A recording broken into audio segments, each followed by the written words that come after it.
Good afternoon. The 1st of September and I'm at the Concorde Hotel near Eastleigh in Hampshire. It's about a 15-minute walk from our front door, so it's not exactly far to come.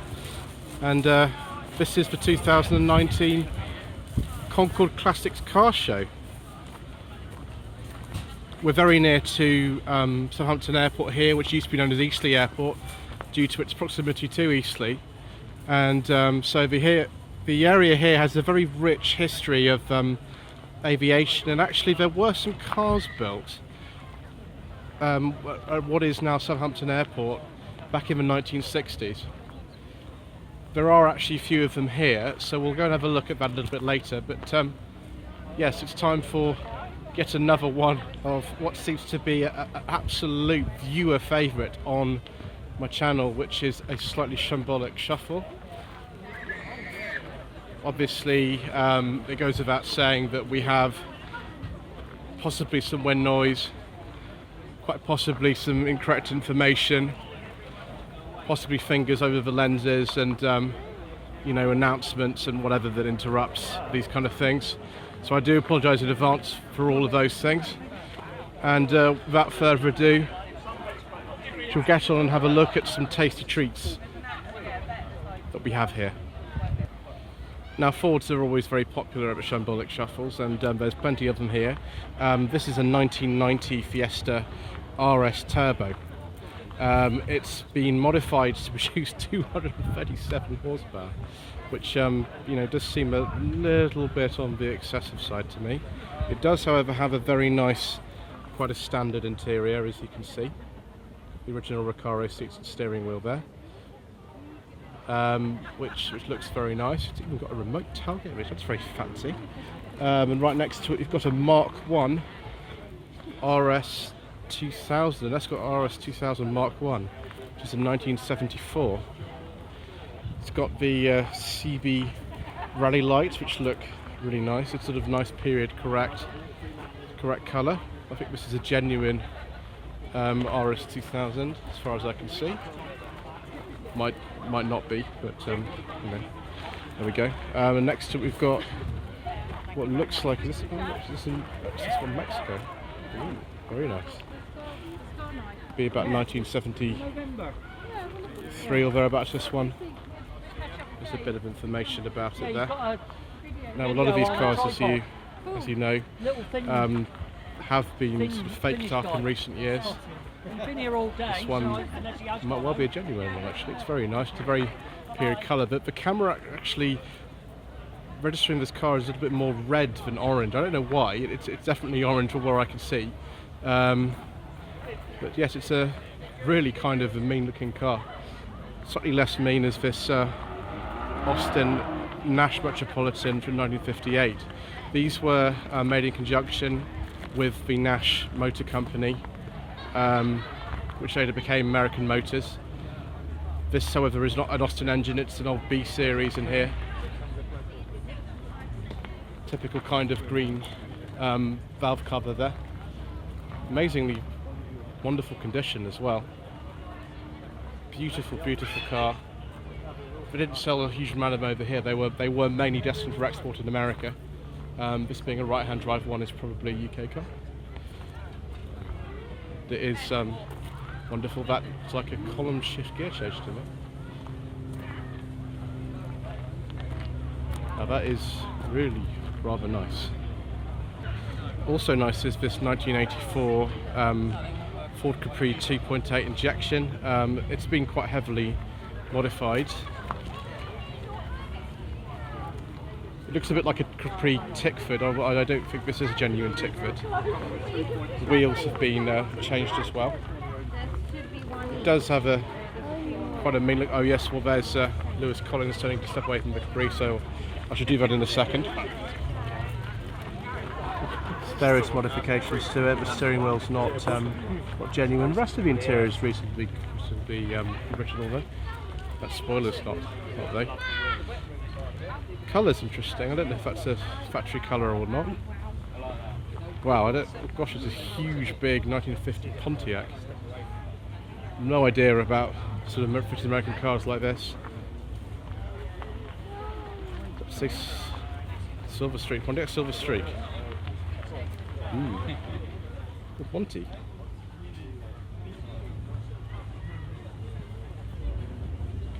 Interesting seeing the clock right in the middle of the radio speaker in the middle of the dashboard.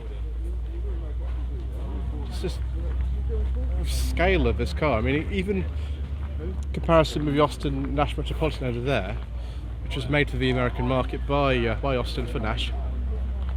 This thing is huge, and obviously this is symptomatic of what was actually on the roads in America at the time. We're going to look at some other British cars in the 50s, and it's interesting to compare the two, really. Excuse me. Next we've got this very early Mark III Capri. I can't remember if this colour's called Solar Gold. I could be wrong. I don't think this is an S. I think it's a 3 litre gear. It's good I didn't say it's an S because it's not got the stripes on the side. It's a 3 litre gear and it's an automatic. Interesting kind of anti-theft device there. See if we can see the gear lever. Yes, we can. There we go. Interesting kind of wheels on this. Spoiler on the back. Oh yes, and a very useful advert for what we're doing next weekend. In fact, Surrey Capri Club celebrates 50th of the Ford Capri at Brooklyn Museum. I wonder who might be going to that. Well, I very much like this car. It's absolutely beautiful. I do like it. Oyster Gold, sorry, Oyster Gold, not Solar Gold. Very, very, very nice indeed. Well, this is a bit of a rarity. Not only is this a standard Sierra RS Cosworth, a very late one, but it's actually got 1994 plates on it. It says 93, which was the last year of production for the Sierra, as far as I know, but it's actually got 1994 plates on it. So this is a bit of a rarity. Absolutely utterly standard apparently, which is good because I hardly ever see any of these that haven't been modified. I don't know if the kind of writing on the side was standard on these. That probably wasn't actually. But yes, it's interesting to see these. I don't know how much it's probably worth a lot of money actually, because I like this. And those are the original dealer plates. Hendy Ford is still in the area. They're still in Eastleigh. And here's another lovely Ford from about the same time. This is a very, very late Ford Fiesta Xr2. Now these went out of production in about 1989, and this is an 88 or 89. I know that Stanley Leopard will very much like this. As he probably like this beautiful Ford Capri 2.8 injection. It's another 2.8 injection. I think these are probably more likely to be the correct wheels for it. And there's an enormous sort of refurbishment here. This I think is an 83. Yeah, it's an 83. It's only got 51,000 miles on the clock. There's the Cologne V6 engine, just like on the Granada 2.8 Gear X that I reviewed back in May. Characteristic Capri Mark III front end. Very, very nice indeed. As is this. Is it a genuine Lotus Cortina Mark II? Yep. Apparently this is a 1967 Lotus Cortina Mark II. It's a 67 obviously because it's an E and they only had E plates in 67. It's got a different type of ignition system. Apparently it is entirely standard. I think they only made the Lotus Cortina into this two-door body style. Let's have a look inside. Yeah, very nice period correct interior. These were the original wheels for Lotus Cortina at the time. These kind of deep dished ones. This bank is kind of in the way, but it does let me have a nice look around the back. There we go. Lovely. I better be very careful if I get in this car because you know, it's a white Jaguar Mark II, and if I was in one of those old ITC series and I got in that, I might be pushed off cliff and wouldn't be very good. But anyway, this is a 1968 Jaguar Mark II. It's a 3.4 litre. Those seats are not period correct. They would have been added later. They probably look a bit safer and more comfortable though. That steering wheel, I don't know if it's original steering wheel or not. It looks a little bit too new, but maybe it is. Very nice anyway. A very late Mark II, this one. In, I think it was late 67, they actually changed the Mark IIs to be called the 240 and 340s, which had different bumpers and some other changes. So I presume this one being in early 68 would have been from stock. So yes, very nice. Then we've got a Maserati Gran Turismo. I'm not entirely sure what year that is. It's got a personal plate on it. Oh, now this is a bit more like a Sunbeam Alpine. This would be quite a late one, maybe a Series 5. This is an F, so it would be like a Series 5. It's got the 1725 cc badge on it, which would have been the engine that was in the original Hillman Hunter.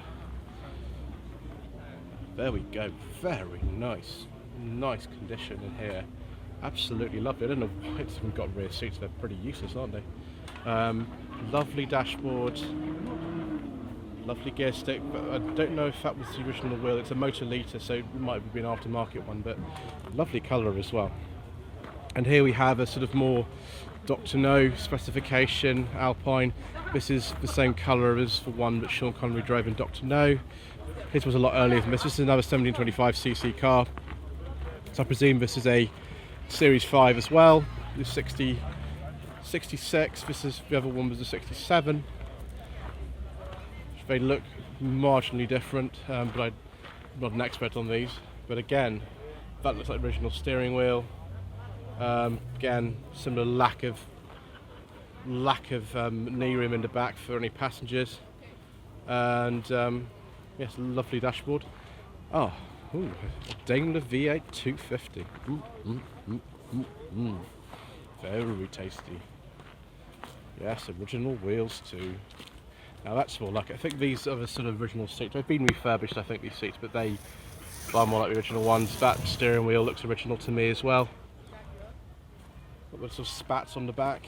A little bit less chance of you actually being sort of plunged off a cliff in this because it's the wrong colour. So I think if I was going to take either one of these home tonight, it would be this one. Got something else very tasty here. Ooh. Must be 50s judging by that beautiful interior. Another Daimler.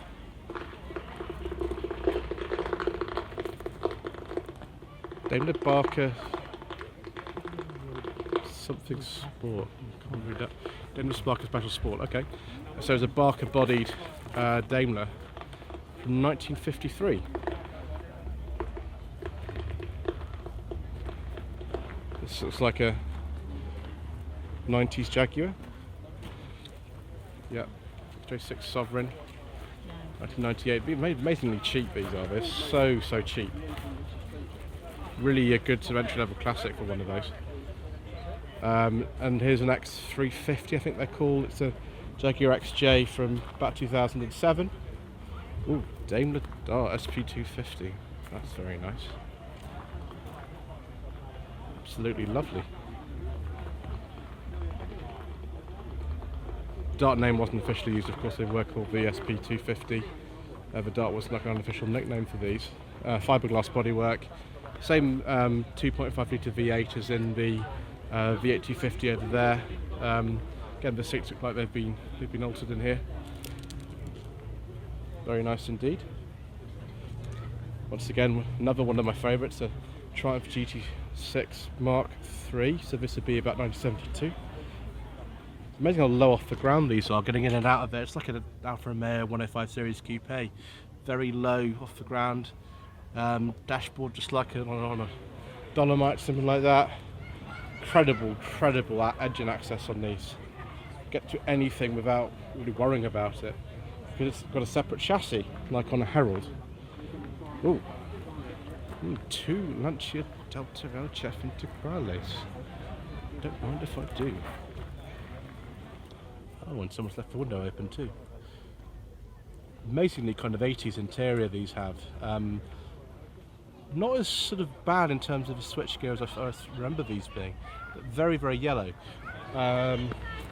Obviously these were made whilst Lancia was part of Fiat.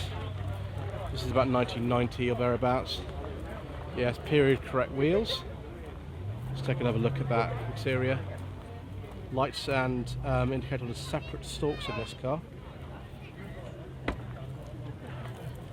Very, very, very quick and very, very nice indeed. This is a more modified one here. Slightly earlier car, if that's the registration is the right sort of year. All flared out. Again, very, very nice. Ooh, the engine as well. That's not the standard one, is it? Anyway, this is the original. Actually, this is probably an evolution, isn't it? Judging by the sort of front end, it's a bit different. It's not an 87.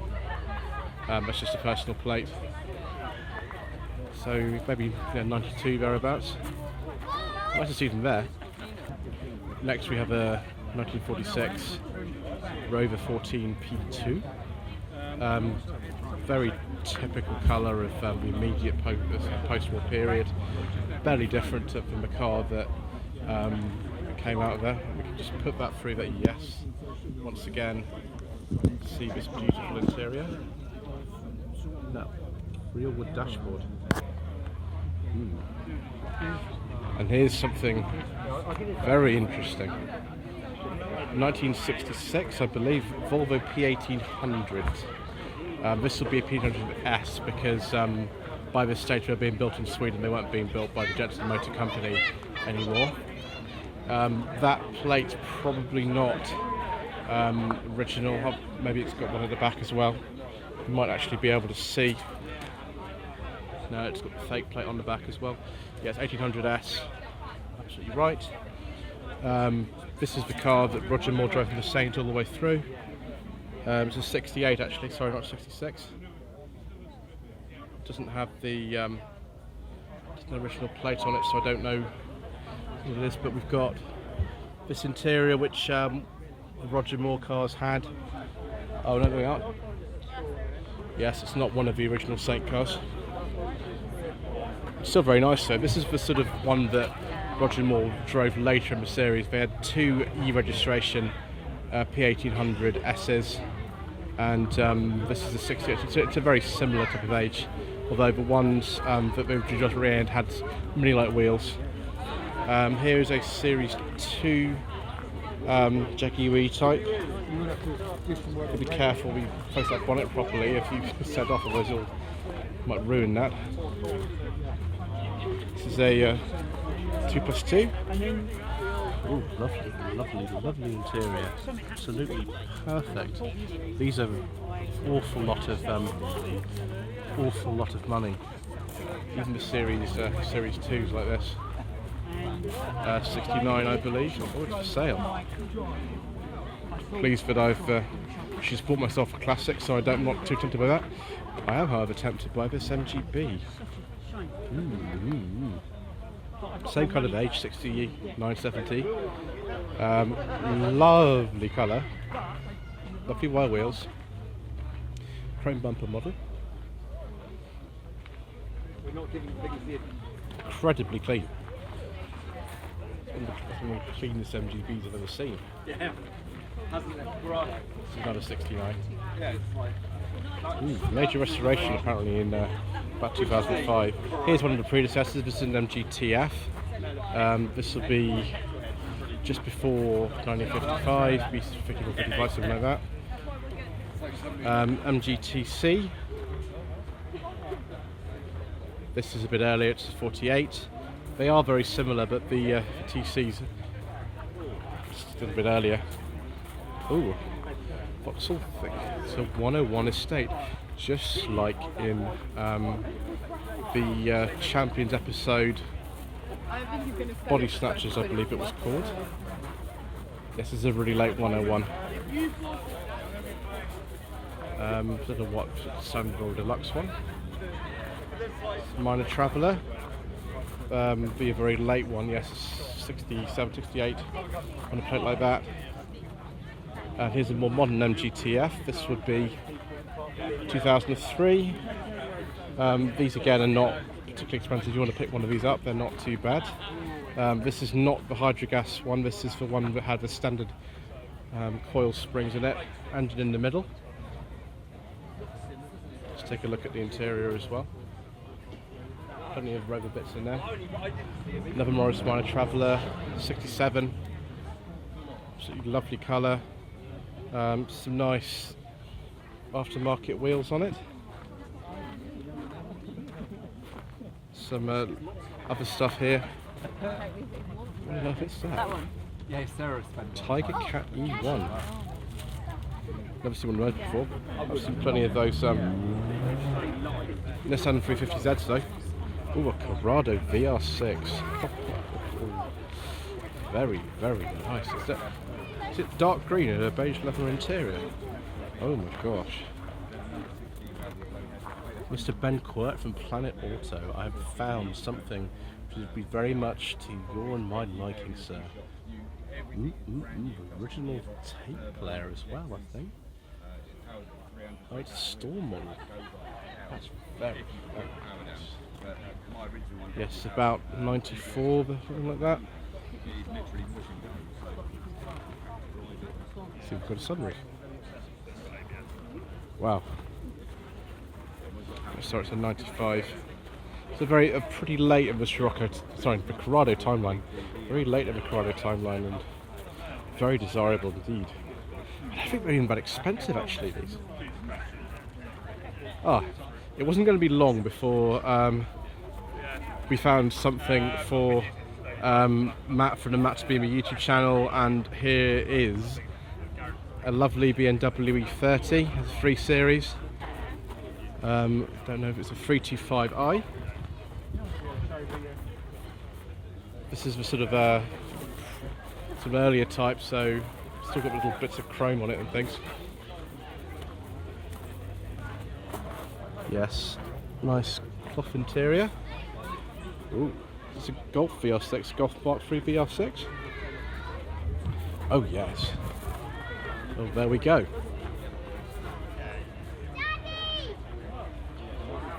If this is a 1997 Golf Mark III VR6, again in a very nice colour. Is that? No, it's not got a sort of light beige interior. Oh well. Got a far more stunning to. I remember these Volkswagen interiors. It's very similar to the Polo that I had as my first car, but again was a 98, and this colour's called bright green. It's a slightly different one to the earlier Corrado that we saw. Is this another Tiger? Oh, it is. It's a Lotus Mark 6 replica. Gosh, you never know what you're going to find here, do you? This is a 90s Mini. I think this is a Sprite, so it is the bottom of the range one. At the time it's a 94. So it's a 1275 cc. I can't remember if these were fuel injection or not. Somebody will know, tell me in the comments.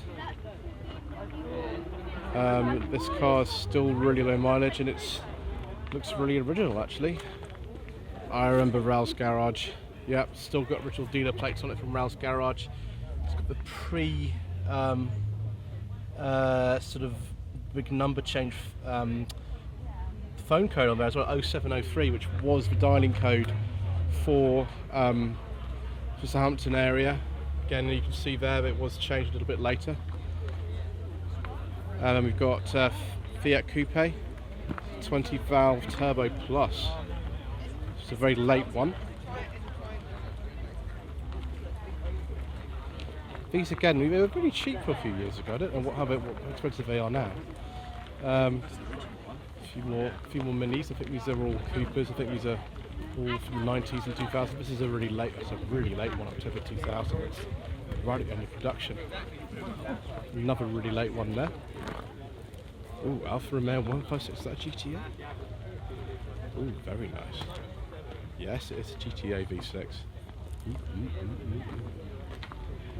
Right next door to Fiat X19. This is a 1980. It's before, I can't remember which company it was that took over assembly of these. I think we just sold under the Bertoni name for about 82 until 89. But this is the Fiat badged one. Very, very amazing 70s interior. Here's the little engine in the back.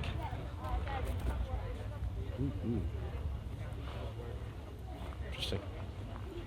There's a Mazda RX-7, that's the FD type, I think. Obviously been quite heavily modified. And then there's an RX-8 just there. And the Land Rover Series 3. That's a really late one. It's an 88-inch from 82. So an incredibly late Series 3. Still got the incredibly ancient, somebody, a friend in there. Incredibly late, it's incredibly sort of old-fashioned dashboard that the Series 3's had. Through flow ventilation, you see the daylight there, and the jump seats in the back. It's always a pleasure to see things like this at a show. It's not all classics at this particular show, even if it's called the Concorde Classics Car Show. This is a Jaguar XKR.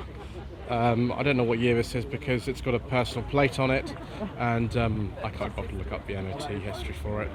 But that is nice. What's also nice is I think car driven by Gareth Cheeseman in sort of Chris Barry series back in the day. It's a Ford Probe. This is the V6 version, 24 valve. Lots and lots and lots of Mazda parts, including that heating and ventilation system, and it looks very Mazda-like inside. These were built in the United States of America, based on the Mazda MX-6. I don't know how much they are these days, but they are actually quite rare. There's not a lot of them around. They're not, I'd say, the most kind of high-value Fords, in comparison to some of them, but nevertheless, it's interesting kind of see. Everybody thought this would replace the Capri, but of course it kind of didn't really. And then we have a Jensen Interceptor. Ooh. Yes, a beautiful colour. It's a little bit newer than the one that Robert Vaughan drove in the Protectors. This would be a 73 or thereabouts, an Interceptor 3. Huge, huge, huge V8 engine. Body's built in Italy. And of course a lovely, lovely, lovely beige leather interior. That is very nice. The cars again were, I know we dealers started and did one of these, I don't know, 15 years ago. They were very cheap, but now of course they're not. 1960 Humber Super Snipe. There was one of these actually in an episode of the Avengers called The Fear Merch. It's a later model than this, but nevertheless, we've got the lovely picnic tables. We've got nice grey leather. Look at that. Lovely dashboard. 6-cylinder engine in those. There was a Hawk, which was a slightly different version. This is a Super Snipe, it says on there. Although the Super Snipe later went to twin headlamps on each side, so quad headlamps, and the Hawk stayed with just the twin headlamps like this. Another BMW E30. I'm sure Matt from the Matsu YouTube channel is enjoying himself very much watching this video. I don't know whether this is a hardcore conversion or something. Really don't know. Another E30 here with period mobile phone on orange. Ooh. Yes. This is an 88 BMW E30 325i Sport Tech. That is a local registration on it. Very clean engine bay, I must say. Some nice BBS alloy wheels. Then we've got this splitty 1966 Volkswagen T2 camper van. absolutely beautiful. We've got little hooded headlamps. Very nice indeed. So even if this is a bit of a smaller show than the normal ones that I go to, I find myself running quite obviously out of time for this first part, so we're going to have to call it a day for there, and we will break this up and we will start again in a little while. So thank you ever so much indeed for watching. Please don't forget to subscribe to the channel if you haven't already done so. Please don't forget to leave a comment below and like this video. And my website is www.lloydvehicleconsulting.co.uk. If you wish me to source a car for you, I'd love to do that. There is a contact tab on the front page of my website. I've also got a Facebook page, which is facebook.com/Lloyd Vehicle Consulting. Thank you ever so much indeed for watching.